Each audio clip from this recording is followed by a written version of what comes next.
French painter Andre ब्रूले ने 1887 में एक फेमस पेंटिंग बनाई थी, जहां एक मशहूर हॉस्पिटल के एक कमरे में मर्दों के सामने एक अजीब सा एक्सपेरिमेंट दिखाया जा रहा था। जो आदमी ये एक्सपेरिमेंट कर रहा था वो था जॉन मार्टिन शार्कोव, जो मेंटल पेशेंट्स के इलाज के लिए नए तरीकों का इजाद करने के लिए जाना जाता है। पर उसके इन एक्सपेरिमेंट्स के पीछे का एक डरावना सच है, जिसे 2021 की इस film the mad women's ball में दिखाया गया है।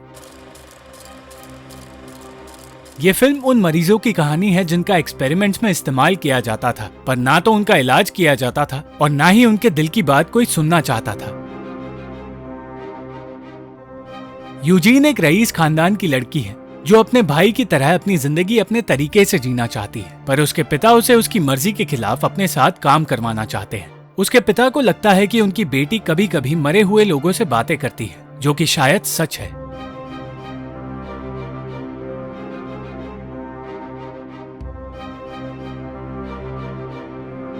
और ये बात यूजीन की दादी भी जानती है। वो अपने भाई थियो के करीब है, जो चाहता है कि यूजीन अपनी जिंदगी खुलकर जिए, पर वो भी अपने पिता से डरता है।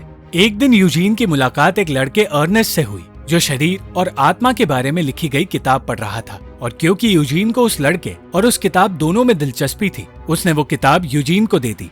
यूजीन एक ऐसी लड़की है जो वो बातें कह देती है जो उसके मन में हो, चाहे इससे सामने वाले को बुरा ही क्यों ना लगे, और उसकी इस आदत से उसके पिता परेशान थे। एक दिन थियो को पता चला कि उसकी बहन को सिर्फ एक आत्मा नहीं बल्कि बहुत सारी अलग अलग आत्माएं दिखती हैं, और उसे इस बात से डर लगने लगा कि यूजीन के साथ कुछ गलत हो सकता है और उसके जैसी लड़कियों को पागल करार दिया जा सकता है। एक रात अचानक यूजीन को फिर एक आत्मा दिखी, जिसके बताने पर वो कुछ ढूंढने लगी और उसे वो चीज मिली जो उसकी दादी ने 40 साल पहले खो दी थी और जो उन्हें यूजीन के दादा ने दी थी। यूजीन को लगा कि ये बात जानकर उसकी दादी को उसके हालात समझ आएंगे और वो उन पर भरोसा कर सकती है, पर वो गलत थी। अगली सुबह यूजीन को उसकी माँ ने बताया कि उसके पिता उसे किसी से मिलवाने ले जा रहे हैं, पर सच ये था कि उसे उसी मेंटल असाइलम में भर्ती करवाया जाने वाला था जो पेरिस का सबसे मशहूर हॉस्पिटल है। और उसके लाख गिड़गिड़ाने के बावजूद उसके साथ वही हुआ जिसका थियो को डर था। वहां मौजूद हेड नर्स जेनविएव ने उसे डॉम में भेज दिया, जहां उसके आसपास सिर्फ चिल्लाती हुई पागल औरतें थी। उन मरीजों के बीच एक लड़की है लुइस, जो दूसरों से बेहतर कंडीशन में है, और उसकी और यूजीन की जल्द ही दोस्ती हो गई। लुइस ने उसे वहां मौजूद मरीजों के बारे में बताया, जिनमें से कई ऐसी थी जिनकी बीमारियां असल में बीमारियां ही नहीं थी। लुइस से उसकी बीमारी पूछने पर उसने बताया कि उसके अंकल ने उसके साथ जबरदस्ती करने की कोशिश की थी, जिन्हें रोकने पर उसे यहाँ भेज दिया गया। पर यहाँ लुइस को जूल्स नाम का एक आदमी मिला, जिसके साथ वो खुश है और उससे शादी करना चाहती है। पर यूजीन को शक था कि लुइस का एक ऐसा राज है जिसके बारे में कोई नहीं जानता। लुइस को एक एक्सपेरिमेंट के लिए ले जाया जाता है, जहां उसे हिप्नोटाइज कर दूसरे डॉक्टर्स के सामने किसी एग्जीबिशन की तरह दिखाया जाता है। पर उसके साथ हुई जबरदस्ती का सदमा हर बार उस एग्जीबिशन को अधूरा छोड़ देता है।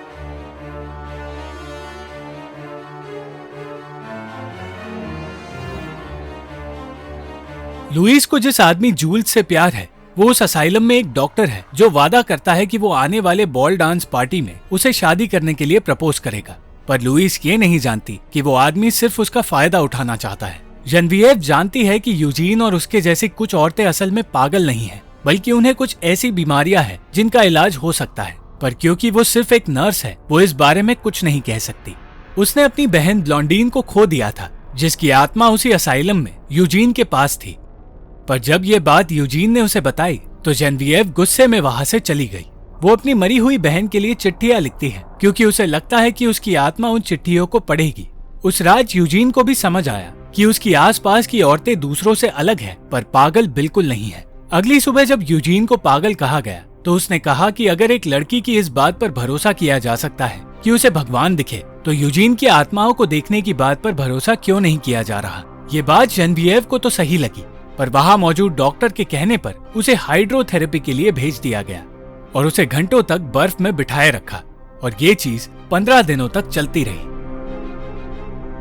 एक रात थियो जेनविएव से मिलने आया, क्योंकि वो जानना चाहता था कि उसकी बहन ठीक है या नहीं। उसने यूजीन के लिए जेनविएव को वो किताब दी जो अर्नेस्ट ने उसे दी थी, और वो चाहता था कि जेनेविएव यूजीन की भलाई के लिए उसकी मदद करे। पूरी रात उस किताब को पढ़ने पर जेनेविएव को कोई चीज परेशान करने लगी और वो उन मरीजों को दूसरे नजरिए से देखने लगी। यूजीन से मिलकर उसने कहा कि वो डॉक्टर से उसके बारे में बात करेगी अगर यूजीन उसकी ब्लॉन्डीन की आत्मा से बात करने में मदद करे। एक रात वो लड़की जिसने आज तक इस असाइलम में एक शब्द नहीं बोला था, वो अचानक गाने लगी और ये देखकर हर कोई खुश हुआ।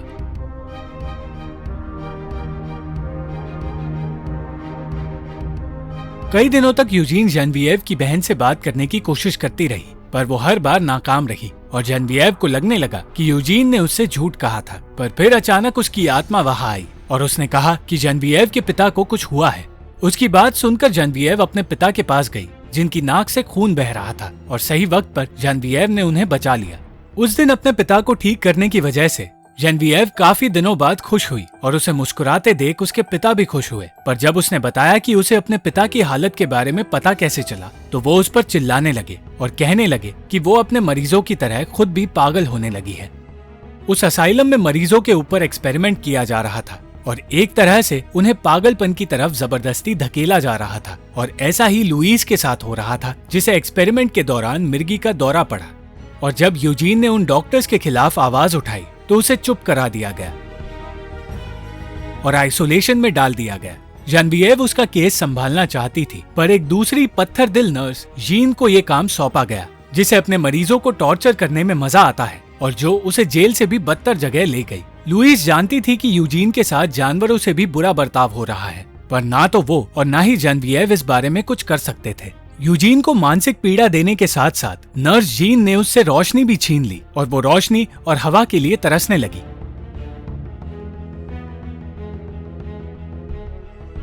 कई दिनों तक यही चलता रहा और फिर एक दिन जेनेविएव ने उसकी मदद करने का फैसला किया। उस दिन जीन यूजीन से कहने लगी कि उसकी जिंदगी आसान होती अगर वो भूतों को ना देख पाती।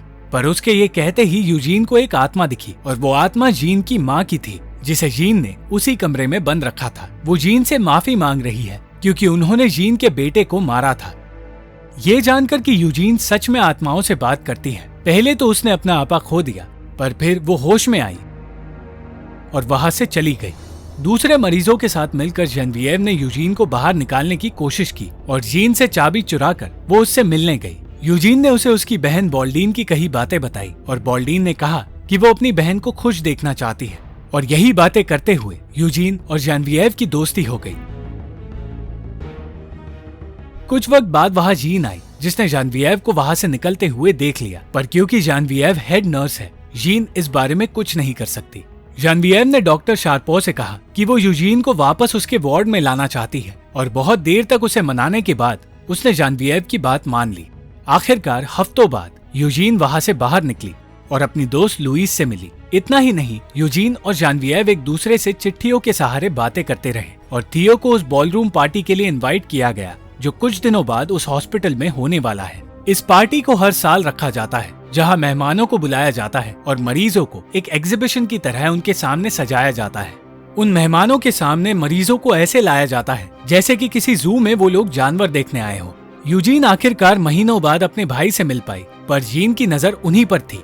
डांस शुरू होते ही मौका देखकर जेनेविएव ने अपने प्लान को अंजाम दिया और वो तीनों छिपकर एक कमरे में आ गए। एक तरफ जहां वो लोग वहां से भागने की तैयारी कर रहे थे, तो दूसरी तरफ वो मेहमान उन मरीजों का मजाक उड़ाने के साथ साथ उन औरतों का फायदा उठाने वाले थे, बिल्कुल उसी तरह जिस तरह जूल्स लुईस का फायदा उठाता है, और उस रात भी वो वही करने वाला है। जीन ने यूजीन को भागते हुए देख लिया, पर किसी तरह वो लोग उसे बचाकर वहां से निकल गए और कुछ वक्त बाद जूल्स को उसके किए की सजा भी मिली, जब कुछ औरतों ने लुईस को उससे बचाया। जेनेविएव यूजीन को भगाकर खुद वही रुक गई और पकड़ी गई, पर जब उसे ऐसा करने के लिए पागल कहा गया तो उसने कहा कि असल में वो मरीज नहीं बल्कि उस हॉस्पिटल में काम कर रहे लोग और वो मेहमान पागल है।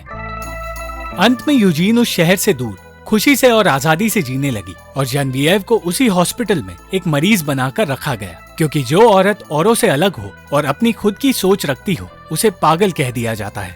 यूजीन आजाद तो है, पर वो हर वक्त जेनेविएव और उसके त्याग के बारे में सोचती है और उसके लिए दुनिया में अच्छाई फैलाने की कोशिश करती है। एक चिट्ठी में यूजीन ने उसे बताया कि उसकी बहन यूजीन से अब भी मिलती है और कहती है कि वो जेनेविएव के साथ ही है और उसका ध्यान रख रही है। जानविएव का शरीर चाहे उस हॉस्पिटल में बंधा हो, पर उसकी आत्मा आजाद है और हमेशा यूजीन के साथ है।